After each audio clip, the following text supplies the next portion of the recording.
Hey guys. So I'm going to tell you about Singapore. Singapore was about 40 hours of my journey, so just under 2 days, but I managed to fit a lot in. As you do, it was a bit of a mad rush, but it was cool. And so I'll start with just a few touristy things.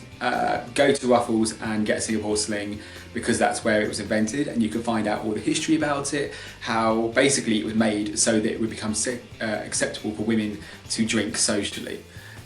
Before that it hadn't been. It's quite cool, go get a cocktail, and then leave because it's really expensive. Also, go to Marina Bay Sands, it's a beautiful building, but also, you can look out onto the rest of the city. They've got a great light show on a Friday, that's quite cool. And there's loads of shops and all that sort of stuff, if that's what you're into. They also have the gardens at Marina Bay Sands, which are stunning.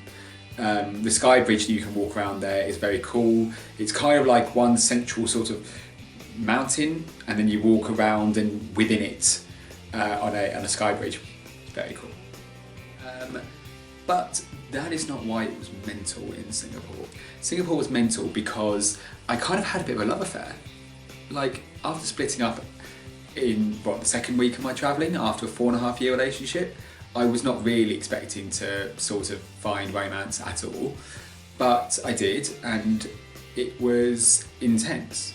I wasn't, I wasn't expecting it, but I was just, swept away, and it lasted all about a week. So the 2 days of Singapore, and then just the time that I was in Sydney, up until, a couple of weeks ago. But within about just over a week, it went from falling hopelessly in infatuation, I suppose, through to having a great time, enjoying each other's company, thinking, about how much we liked each other, building a relationship, so to speak, to agreeing to go long distance, to having a great time, to insecurity fits and constant neediness and controlling, and then through to distancing, and then down into split up, crazy ex routine.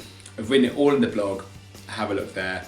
I won't go through blow by blow here. It will just sound like me bitching for a few minutes, which is not very nice. But what I will say is that this relationship sort of mirrored one that I had in the past.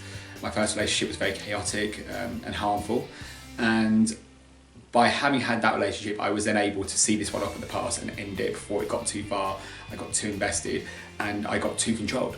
And that is something that I really took out of this, is that actually I've started to see, or did at this point see, that I've grown and I've learned stuff.